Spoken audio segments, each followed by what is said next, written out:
स्वागत है आपका बुक्स एजुकेशन चैनल में। आज हम चर्चा करेंगे कक्षा 12वीं अंतरा भाग 2 हिंदी की पुस्तक। इसका पाठ है कवि अज्ञे और उसकी 2 कविताएं हैं। उनमें से एक कविता मैंने देखा एक बूंद, इस पर आधारित बहुवैकल्पिक प्रश्न यानी कि एमसीक्यूज पर हम चर्चा करेंगे। तो चलिए चलते हैं प्रश्नों की तरफ। मैंने देखा एक बूंद कविता के रचनाकार कौन है? कविता को वैसे आपने पढ़ लिया होगा, तो इसका तो बिल्कुल आसान उत्तर है ए अज्ञे, धूमेल, नागार्जुन, महादेवी वर्मा। क्या विकल्प सही होगा? बिल्कुल आसान सा उत्तर है इसका, तो इसका उत्तर होगा अज्ञे। ए विकल्प सही है। यह दीप अकेला और मैंने देखा एक बूंद, इन दोनों ही कविताओं के रचयिता कवि अज्ञे हैं। नंबर 2, बूंद किसका प्रतीक है? मैंने देखा एक बूंद सहसा उछली सागर के झाग से। तो यहां बूंद जो शब्द है वो किसका प्रतीक है? सागर का, व्यक्ति का, समाज का या ब्रह्म का? तो बूंद जो है वो व्यक्ति का प्रतीक है और यहां विकल्प बी सही है, क्योंकि जो कवि हैं वो व्यक्तिवाद के समर्थक हैं, अस्तित्ववाद के समर्थक हैं। वो यहां व्यक्ति की, यानी कि व्यक्ति जो इस संसार के अर्थात इस समाज के सम्मुख खड़ा हो जाता है, उससे निकल करके जब बाहर निकलता है, उससे जब अलग हो जाता है, तो उसको अपनी सार्थकता नजर आने लगती है कि समाज के बिना भी मैं कुछ हूं। इससे पहले जो कविता थी इनकी, यह दीप अकेला, उसमें भी व्यक्तिवाद का इन्होंने समर्थन किया था, अस्तित्ववाद का समर्थन किया था कि समाज जितना महत्वपूर्ण है उतना ही महत्वपूर्ण एक व्यक्ति है। तीसरा प्रश्न, मैंने देखा एक बूंद कविता में सागर किसका प्रतीक है? बूंद व्यक्ति का प्रतीक थी, तो सागर किसका प्रतीक है? समाज का, व्यक्ति का, सत्ता का या बूंद का? आसान है, ए विकल्प सही है, समाज का। बूंद व्यक्ति का प्रतीक है और जो सागर है वो समाज का प्रतीक है, संसार का प्रतीक है। नंबर 4, इस कविता में बूंद कितनी देर तक सूरज की रोशनी से रंगी रही? एक क्षण, एक दिन, पूरे वर्ष, जब तक झाग के साथ थी? तो इसमें उत्तर होगा ए, एक क्षण।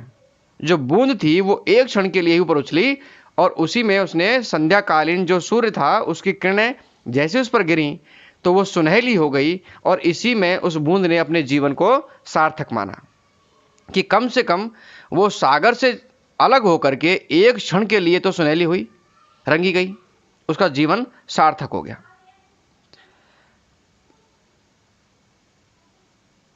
अगला प्रश्न, इस कविता में कवि ने किसका महत्व बताया है? इस कविता में दिन का, कवि का, क्षण का या बूंद का? देखो, बूंद से कविता शुरू होती है, लेकिन इसमें जो महत्व है वो कवि ने क्षण का बताया है कि ये वो क्षण ही विशेष ही ऐसा होता है जो व्यक्ति को गति प्रदान करता है और उसको अवनति भी प्रदान करता है। यानी व्यक्ति आगे बढ़ता है तो वो क्षण विशेष के कारण बढ़ता है, क्योंकि जो बूंद है वो एक क्षण के लिए आगे निकली और एक क्षण में ही वो रंग गई, तो वो क्षण की महत्ता है और एक क्षण बाद ही वो तुरंत विलीन हो जाती है उसी सागर में, तो क्षण भंग उड़ता है। तो यहां कवि ने क्षण के महत्व को प्रतिपादित किया है। अगला प्रश्न, बूंद कहां से निकली?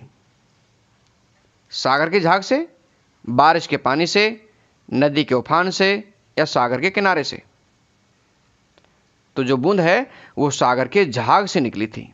एक बूंद सहसा उछली सागर के झाग से, तो ए विकल्प सही है इसमें।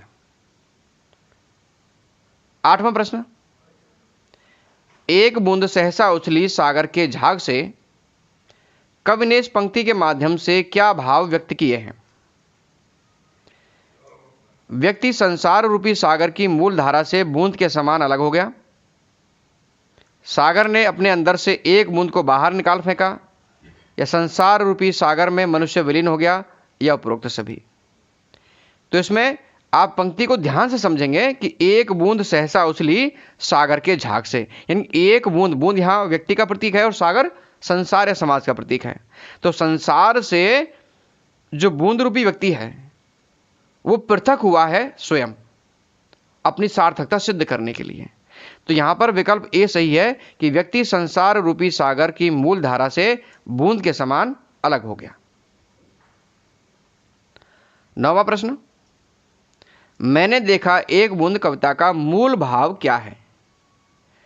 क्षण के महत्व और क्षण भंगुरता को अभिव्यक्त करना, संसार के सम्मुख व्यक्ति के अस्तित्व को की सार्थकता को सिद्ध करना की है यहां पर, मनुष्य के जीवन में आए एक गरिमामय क्षण के महत्व को प्रतिपादित करना, उपरोक्त सभी। तो इस कविता का जो मूल भाव है या जो मूल संवेदना है वो क्या है?